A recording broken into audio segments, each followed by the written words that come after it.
Welcome to Hope for Anxiety and OCD, episode 45. As you know, if you've been following the show, we talk about all kinds of things related to not just the mental health aspects of anxiety, but also our physical health. Because when our physical health is working well, it combines well and helps our mental health. And both of those things need to be functioning properly in order for us to get to a better state of overall health. So today on the show, we are talking with Dr. Katie Thomson Aitken, who is a naturopathic doctor. This is going to be an interesting episode for me as well, since I don't know that much about naturopathy and that pathway. I'm probably going to ask some questions that some of you might have as well, and we'll both be learning along together. So thank you so much for being here.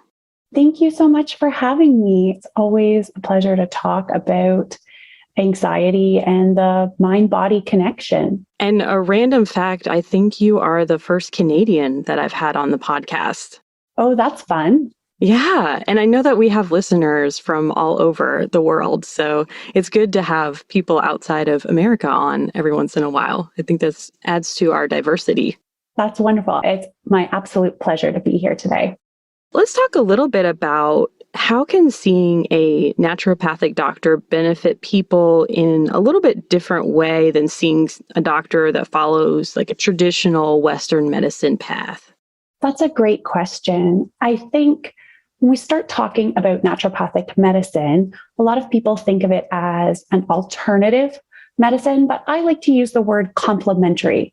So what I do works alongside some of the traditional care choices that someone might have when they're looking for support with their health concerns, whether that's anxiety or for something else. In a traditional model, if you're experiencing anxiety, you might be offered medication, you might be offered therapy, cognitive behavioral therapy or group therapy. And sometimes that's it. But we know that there are a lot of things lifestyle-wise that can be supportive of anxiety. And there's also a lot of conditions in the body, hormonal imbalances, nutritional deficiencies that can contribute to anxiety. When you see a naturopathic doctor, one of the big differences is that naturopathic medicine treats the whole person. So rather than looking at just one piece of someone's health, say the anxiety, when I see a patient and when my colleagues that are naturopathic doctors treat someone, we are asking questions about all systems of the body. What's going on with your hormonal health? How is your digestion? Do you have cardiovascular risk factors, like high blood pressure? And piecing those all together to come up with a comprehensive care plan. We're also asking about lifestyle. How are you living? How are you eating and moving and sleeping? How is your connection with your friends and family? Because all of those pieces then support or can get in the way of optimal health and including optimal mental health. Dr. Aitken, I think that you make a great point there that anxiety is a complex issue. It's not just a physical health issue. It's not just a mental health issue. It's not just a social or spiritual health issue. This is a issue that affects many different domains of our lives.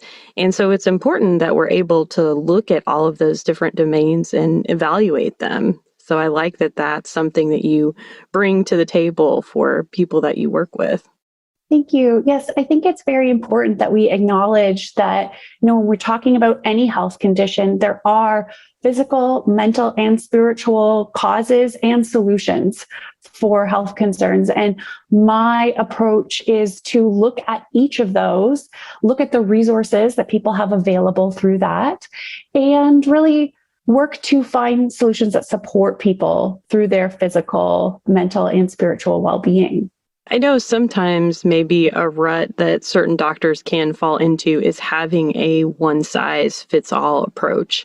And sometimes the one size fits you, and sometimes it just doesn't seem to fit. And so I imagine you probably have patients come to you who have been to other doctors before or have tried other courses of medication, maybe and haven't achieved the results that they were hoping for.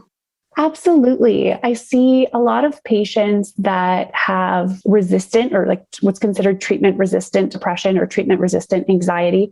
And we know that the standard medications for anxiety work for about 80% of people, which is great. But that leaves a whole 20% of people who do not respond to first line medication. And some folks go through a lot of trial and error and they don't find something that works for them. And it's the same with natural therapies, right? We have things that work very well for a lot of people, but not everything works for everyone. I have patients that certainly have tried many things before coming to see me, are quite frustrated. And it's always very rewarding when we can try new tools like lifestyle, supplements, acupuncture, and be able to get a different result for those patients, as well as patients who are, for whatever reason, just not interested in pursuing other avenues of care. Perhaps they had a family member that had a bad experience with, medication, and they're a little more hesitant to try it. So being able to open up more options for whatever someone's reason is for choosing naturopathic care. I will say I also have patients that do naturopathic care alongside conventional medicine.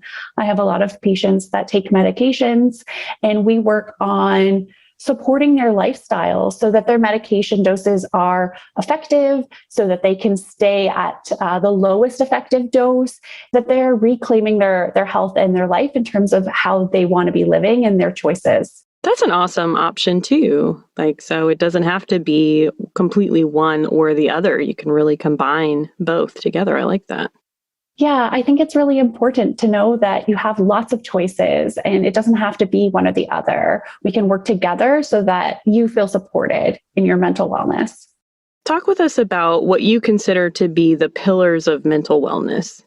In my practice, I mentioned we're talking about how anxiety comes up, looking for other screens, and also assessing lifestyle factors.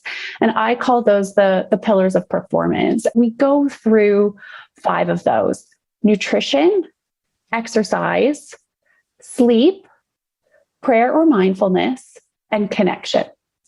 And those are the pieces that we talk about in terms of what are your current habits at right now. And then they're also the pillars moving through my Tranquil Minds program, where we really work on building up healthy habits in each of those categories. Okay. So we want to dive in and talk a little bit more about nutrition today. We do have some other guests that are going to be talking about sleep. We have had an episode on mindfulness, which was really great. I encourage people to go back and listen to that. We've had an early episode on prayer. Tell me about some nutrition concerns that you've seen in your patients with anxiety. Often when I start working with patients who have anxiety, we end up in one of 2 situations nutritionally. One is people who are eating what they would call clean. They're very concerned about what they're eating. They want to eat in a way that's going to optimize their mental wellness, and they actually are often overthinking their food. Then on the other side, we have people who are overwhelmed in general, are maybe not educated around nutrition, people who have symptoms of anxiety that manifest through the digestive system. Maybe they have IBS, nausea, low appetite associated with their anxiety. And often these folks are not eating regularly and don't really know even where to start when it comes to managing their nutrition. We always start with understanding where someone's starting from. If it's safe for them to record their food for a week, we often will do that. We'll do a diet recording. That's not the right first step for everyone. Some people find that upsetting, and we don't want to trigger any disordered eating habits. So always that caution around starting recording. But once we know sort of what someone's eating, then I like to look at, first of all, for regularity. Is someone eating often enough? And I think this gets overlooked a lot when it comes to mental wellness. We think of, are you eating the right things? Are you eating quote unquote healthy foods? And we miss the main piece, which is that if you're not nourishing yourself enough, then your brain isn't getting everything that it needs in order to feel well. So people that are on, a weight loss protocol or a restricted diet, they may be experiencing anxiety simply because they're underfueled, like their body doesn't have what it needs to feel well. And I see that more often than I'd like. I think that that's huge. And I want to circle back around to a couple of things that you said. One was, the people that are very, very focused on eating clean or eating a certain way, but it's to an extreme level. There is actually something called orthorexia, where it's kind of a subset of anorexia, where people will only eat very specific, limited foods that they believe to be clean or healthy for them. And sometimes those people can actually be nutritionally deficient because they're not getting enough, maybe fat, for example, or enough protein in their diet. I'm sure that that's something that you've probably encountered at some point or another. Certainly, yes. I think that's something we have to be very careful of. Orthorexia, and definitely in the field of naturopathic medicine, there are a lot of nutritional advice that gets presented through natural healthcare and nutritionists. And I think it's something to be mindful of, that each person is different. And the most important thing is being fueled first. And so sometimes the work is actually including more food in the diet. In fact, that's always where I start. Regardless of someone's level of nutrition, we always start with what can we add before we ever look at what could we maybe reduce. That's a good point. So like if people are saying, well, I don't really eat enough vegetables, instead of focusing on cutting something out first, saying, okay, well, can you add one more vegetable maybe per day than you're already eating? That sounds better than, oh gosh, I've got to stop eating the junk food, right? 100%. And that's actually stage 2 of my nutritional approach, which is adding in produce and protein. Fine when it comes to managing blood sugar and helping with anxiety, making sure that you have all the pieces that your brain needs to make all the neurotransmitters it can. Those are made from protein. Encouraging people to look at what they're eating and say, do I have a piece of fruit or vegetable in this meal or snack? And does this meal or snack have any sources of protein in it? And for a lot of my patients, that's a good starting point of starting to add it in, of saying, oh, typically my breakfast is, a piece of toast. Okay, well, maybe we can add a piece of fruit to that. Or maybe you can have a toast and a fruit smoothie that's got some protein powder in it. Maybe you want to start with adding a piece of bacon to that toast and getting some meat in the morning. We're not demonizing food. We're just looking for options to increase both the protein and the produce pieces in the nutrition. I like that a lot. I think that that's a great starting point for people to help improve their nutritional intake. One of the things that you talked about was people not eating enough or not eating on a regular basis, which can also happen with anxiety. And one thing I've found or noticed with some of my clients is they're not tuned in really to their body, because tuning into their body means I'm noticing the anxiety symptoms. Sometimes that means that they're tuning out the hunger signals as well.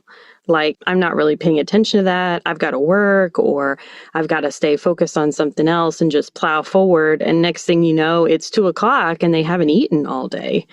That means they haven't had any fuel for that day.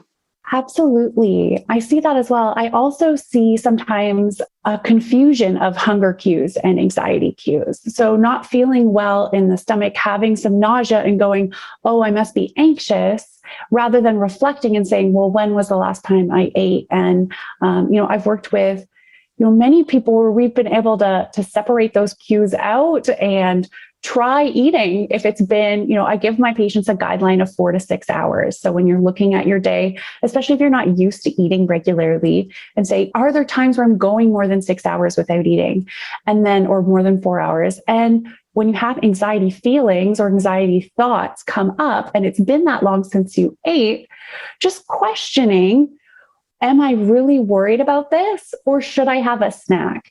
And sometimes having something to eat really alleviates some of that anxiety feelings, because your brain is more fueled, you're in a calmer place, and also it takes away some of those physical symptoms that are actually hunger. I think that there have been times where I've felt nauseous or lightheaded, and I knew, I need to eat something right now. Like it's been a while, or I've been busy, or I've been out doing things, and you can definitely have some symptoms from that. So I totally, that makes complete sense to me. Sometimes you just need a snack.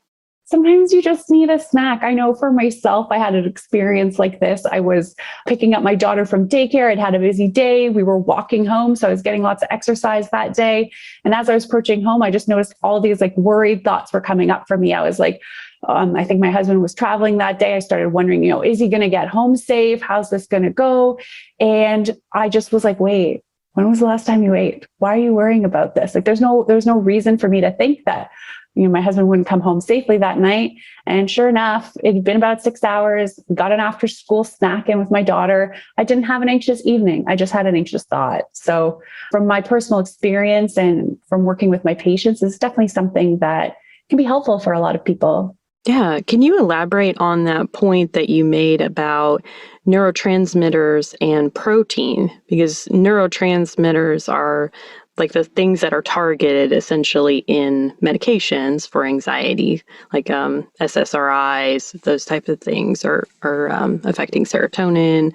So talk with us a little bit about that protein connection. Protein is the building blocks of your neurotransmitters.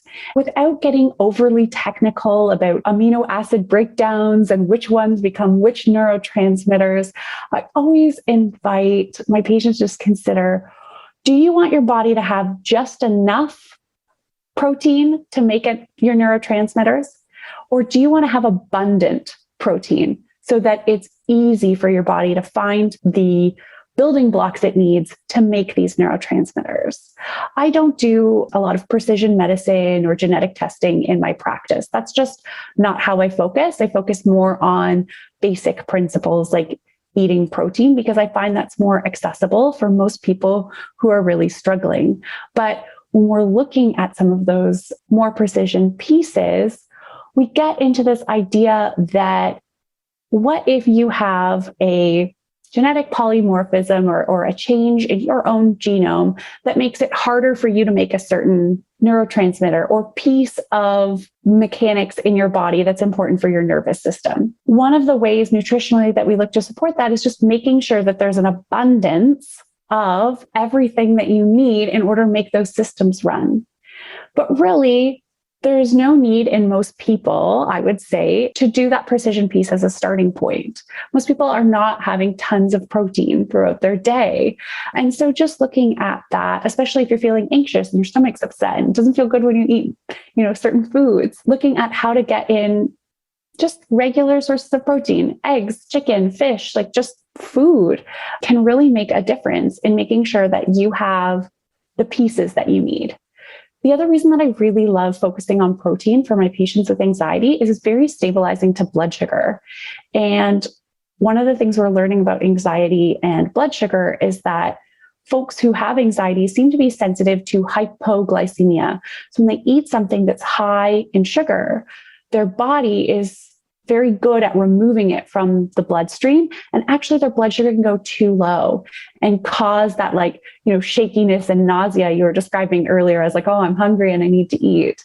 And including protein when you eat for a lot of people with anxiety causes that to be more modulated. So less of those crashes and spikes and more of that even blood sugar, which facilitates an even mood.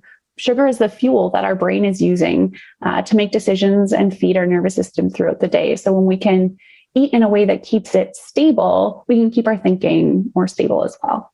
That's good. I know that it's very easy to eat a lot of carbs and sugar, especially in the American diet and the processed foods that we have and different things. And so focusing on those stabilizing factors of protein, that sounds really helpful. And I've never heard anyone break it down quite like that. So I appreciate that explanation with neurotransmitters and anxiety. And that's good.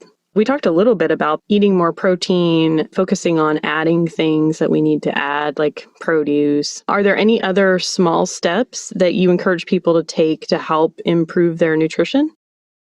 There's two more steps that I look at. The third, and we can refer back to your earlier episode on mindfulness, but is to eat mindfully. When we pay attention to what we're eating, we're more likely to get those hunger cues that we were talking about earlier, understand our fullness. We're less likely to have emotional eating when we're paying attention to our food and we're less distracted. And it also involves our brain in eating. And really, that's a great tool that a lot of us forget about when we're paying attention to our food and we're taking time to taste and savor it. Our brain tells our digestive system, hey, food's coming. And that creates an opportunity for our digestion to be optimal, which we want so we can then absorb all of those wonderful nutrients that we've taken all the effort to include in our diet. If you've taken time to chop up a salad or open a bagged salad instead of opening something that was a little bit easier, grabbing some of those like chips or fries, or even doing both, including some salad and some French fries with your food rather than one or the other. You want your body to be eating those and you want to enjoy them, especially when you are eating foods that you're eating for pleasure, not just for nutritional value. You want to savor that. And those moments of joy, beyond their helpfulness nutritionally, that it's soul food. It's good for our spirits to say, this is delicious and I'm enjoying it with my friends and family. This tastes really good. Having those moments of pleasure when eating and paying attention, I think is really important. You feel like that helps our digestive system? 100%. When we're tasting our food, the digestion, we always forget. We think it starts like in our stomach, but the digestion starts in our mouth. And it's not just the chewing.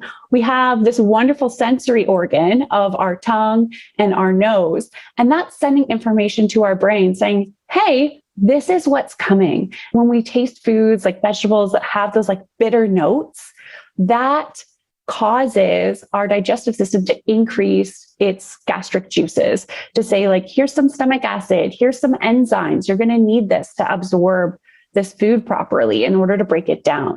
When we really pay attention to that sensory experience, we maximize the digestion piece. I feel like you've just given us all permission to enjoy our food, because so many times people feel like, well, if I'm going to eat healthy, it's like, here I am with the bran flakes, like choking it down, I don't even want to be eating this. But I think that you can find good foods and eat healthily and enjoy your food. I hope so. I think that is really where the joy comes in. When you look at how can I increase my vegetables, how can I enjoy things like that?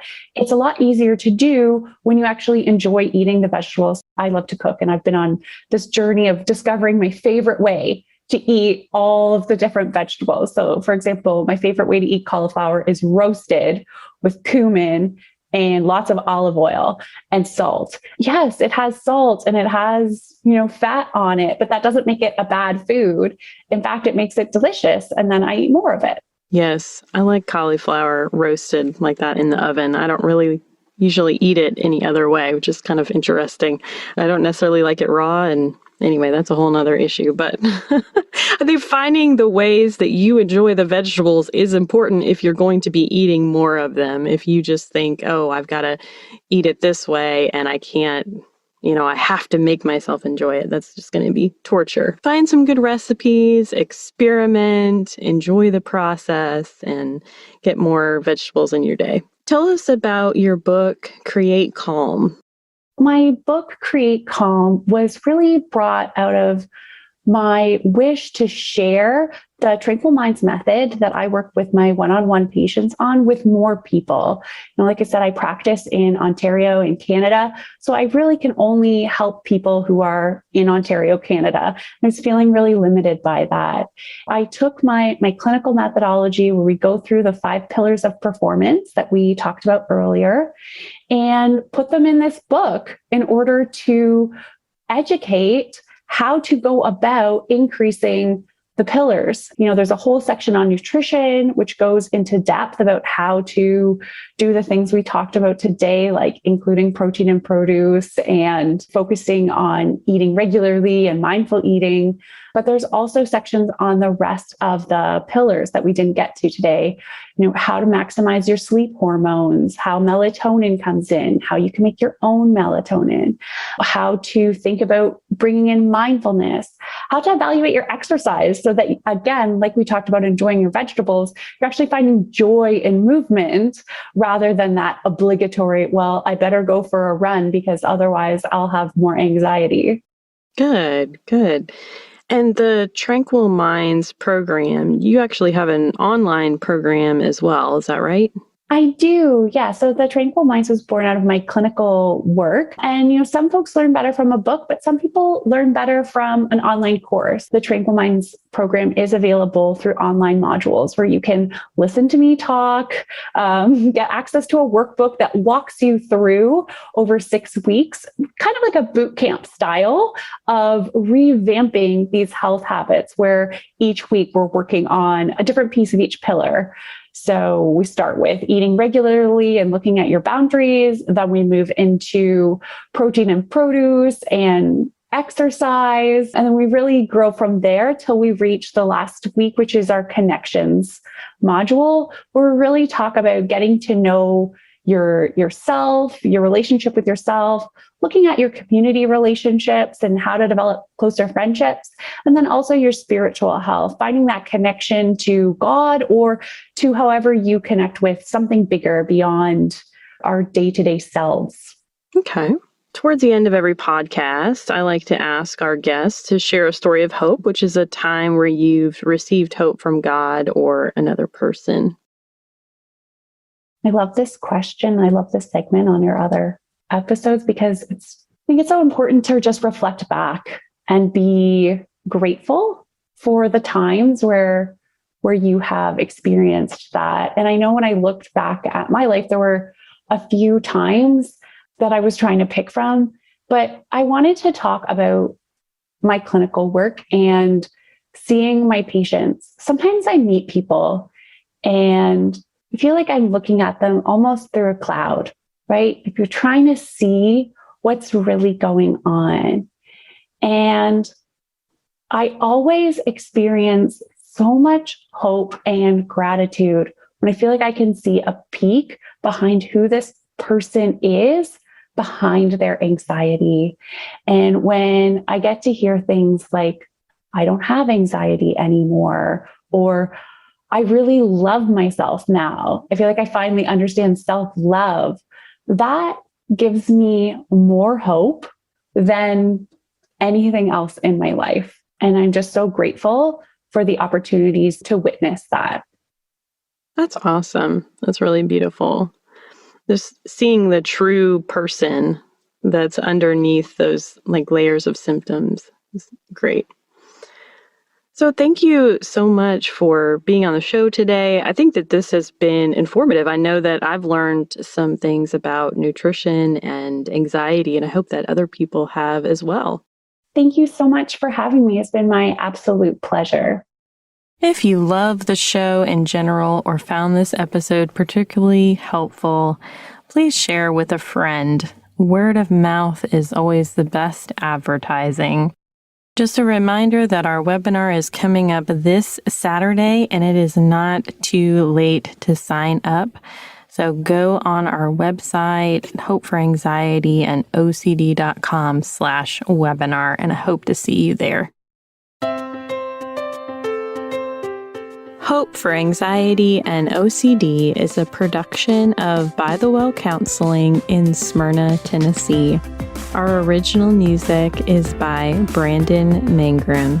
Until next time, may you be comforted by God's great love for you.